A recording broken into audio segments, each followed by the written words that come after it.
수강생 여러분 안녕하세요. 지난 시간은 일본 민간 재벌 미쓰비시가 식민지 조선에 대규모 일관제철소를 건설하게 된 배경과 그 과정에 대해 살펴보았습니다. 이번 시간은 이렇게 설립되어 1918년부터 본격 가동에 들어간 미쓰비시제철 겸이포제철소가 어떻게 운영되었고 영업 실적은 어떠했는지 확인해 보겠습니다. 그리고 이를 토대로 식민지 초기에 황해도에 건설된 근대식 제철소가 어떤 성격을 가졌는지 생각해 보기로 하겠습니다. 1918년 가동에 들어갈 때는 아직 제강 아변시설은 공사 중이었으므로 2개의 150톤급 고로를 가동하여 선철을 생산하는 제선만을 하는 제철소였습니다. 그러나 그나마도 고전의 연속이었습니다. 물론 그 이유는 기술적 미숙성에 있었습니다. 앞에서도 언급했지만 일본 근대 철강업 자체가 야하타 제철소의 가동으로부터 아직 20년이 채 되지 못한 유아기였습니다. 서구에서 이식된 철강 기술 역시 완벽히 자기 것으로 만들지 못한 상태였습니다. 고로 등 주요 설비 역시 아직은 자체적으로 만들지 못하고 독일, 미국 등에서 수입해야 하는 상황이었습니다. 말씀드렸듯이 겸이포 제철소의 150톤급 고로 2기 역시 미국에서 설비를 수입하여 설치한 것입니다. 더욱이 미쓰비시 제철 자체가 신생 제철 기업이고 미쓰비시 재벌 전체로 보더라도 제철업은 신규 진입 사업이었습니다. 아무리 정부와 유착되어 있는 재벌 기업이라 하더라도 기술적으로 미숙하다고 할 수밖에 없습니다. 실제로 미쓰비시 제철은 일본 정부의 배려로 관영 야하타 제철소의 기술자 10여 명을 받아서 제철소 가동에 투입합니다. 그러나 한계가 있었던 것 같습니다. 겸이포 제철소는 1918년 조업 시작부터 1년간 3번이나 고로 가동을 중단하는 사태가 벌어집니다. 철강 산업에서 고로가 가동을 중단한다는 것은 매우 큰 손실을 의미합니다. 중단 상태가 3, 4일만 지속되어도 재가동에 수개월이 걸리고 심할 경우 고로 자체를 폐기해야 하는 상황이 벌어지기도 합니다. 왜냐하면 고로 안에 용해된 쇳물이 굳어져서 연료탄인 코크스 등과 함께 벽에 눌러붙어 버리기 때문입니다. 따라서 철강 시장에 불황이 찾아와서 급격한 수요 감소가 있다고 해도 고로의 불은 쉽게 끌 수 없습니다. 이렇듯 철강 산업의 특성을 고려하면 겸이포 제철소가 가동 초기에 3번이나 고로의 가동을 멈춘 것은 매우 심각한 상황이라고 할 수 있습니다.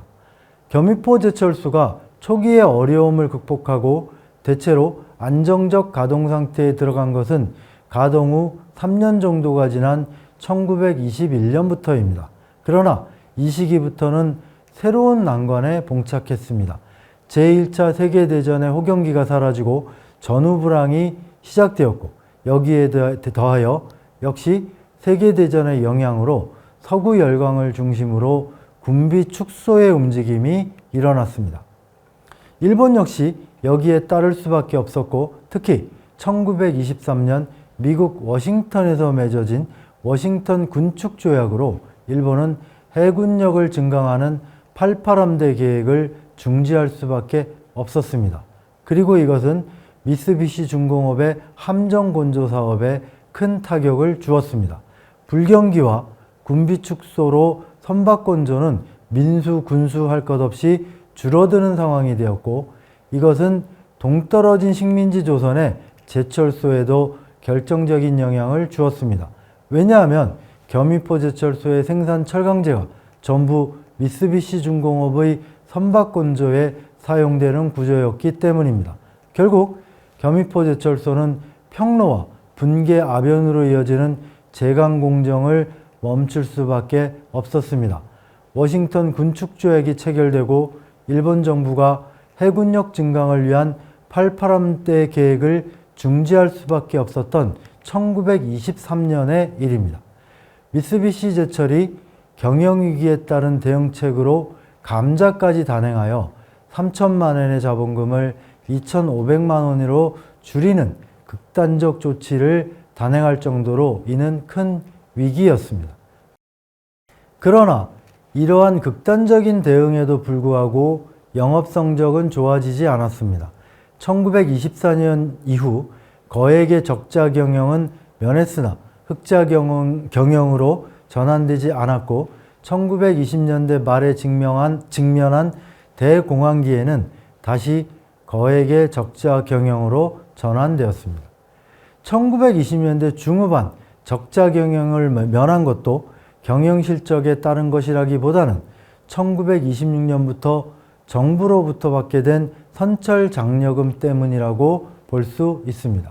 미쓰비시제철은 1926년 27만 엔의 교부금을 시작으로 일본제철에 흡수합병되는 1931년까지 매년 정부 보조금을 받았습니다.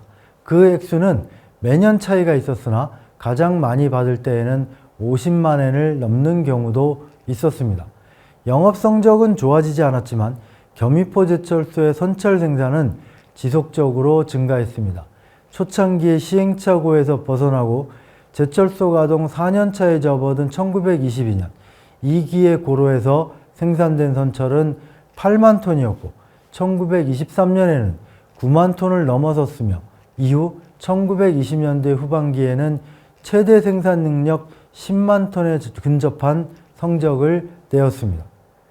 1920년대는 철강 수요가 줄어든 불황기였고 감자를 할 정도로 영업 성적이 좋지 않았던 미쓰비시제철의 상황을 감안할 때 이 회사의 주력 제철소인 겸이포제철소의 순조로운 생산 증가는 쉽게 이해하기 힘듭니다.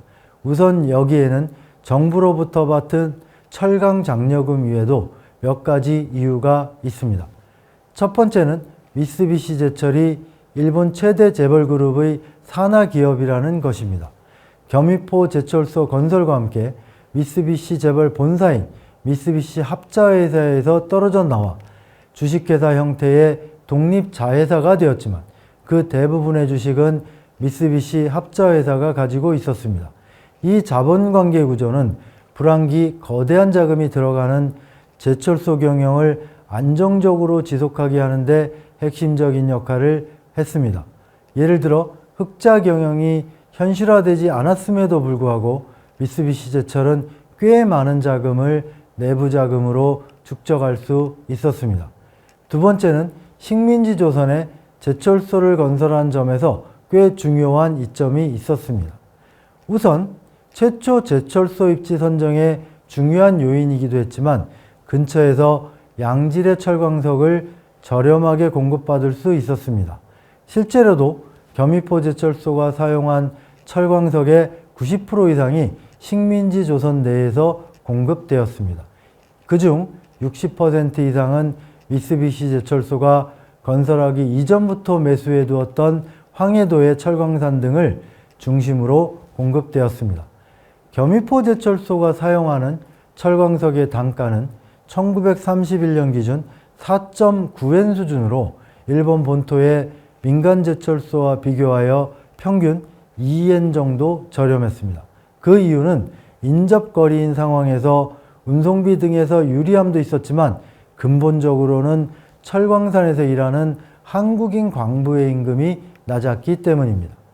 당시에 여러 가지 자료를 토대로 말씀드리면 식민지 조선에서 광부로 일하는 일본인과 한국인의 임금 격차는 최대 3분의 1에서 2분의 1까지 격차가 났습니다. 물론 이것은 동일한 노동을 한다는 가정하에 말씀드리는 것입니다. 세 번째 요인은 방금 말씀드린 한국인의 저임금 요인이 이어지는 것인데 겸이포제철소에서 일하는 한국인들의 임금도 일본인의 대략 40% 수준이었습니다. 예를 들어 제철소 가동 초창기인 1919년 일본인 직공의 1일 12시간 노동의 평균 임금은 약 1.7엔, 한국인은 0.7엔 수준이었습니다. 물론 오늘날도 같은 직장 내에서도 노동의 종류와 내용, 수준에 따라 임금 격차가 있는 것이니 이를 고려해야 되겠지만 대규모 저임금 한국인 노동력의 동원이 불황기 미쓰비시제철, 겸입호제철소의 안정적 경영에 중요한 역할을 한 것은 확실하다고 하겠습니다. 관련하여 한 가지 더 말씀드리면 1920년대 후발 주제임에도 불구하고 겸입호제철소의 작업공정 기계화는 여타 일본 본토 제철소보다 가장 뒤떨어져 있었습니다. 그 예로 당시 자료를 보면 제철소 구내에서 원료의 하역과 운반 시 기중기, 화차 등을 쓰지 않고 사람이 지게로 날랐다고 합니다. 기계화를 통한 운반보다 사람을 대량으로 쓰는 것이 경제적이었다는 이야기가 됩니다. 한국인 노동력의 저임금이 부각되는 일화입니다.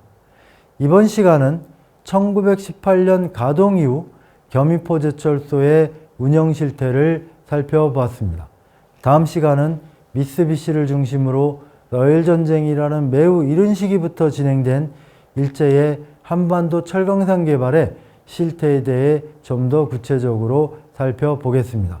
일제가 부족한 일본의 식량난을 메우기 위해 미국 증산에 열의를 올리고 있던 시기에 전혀 어울리지 않는 제철소 건설이 이루어진 가장 근본적인 이유이기도 하고, 또 다음 강의에서 이야기할 1930년대 이후 동양 최대의 철광산이라고 불리던 무산철광산 개발과 청진제철소 건설의 연결고리이기도 하기 때문입니다.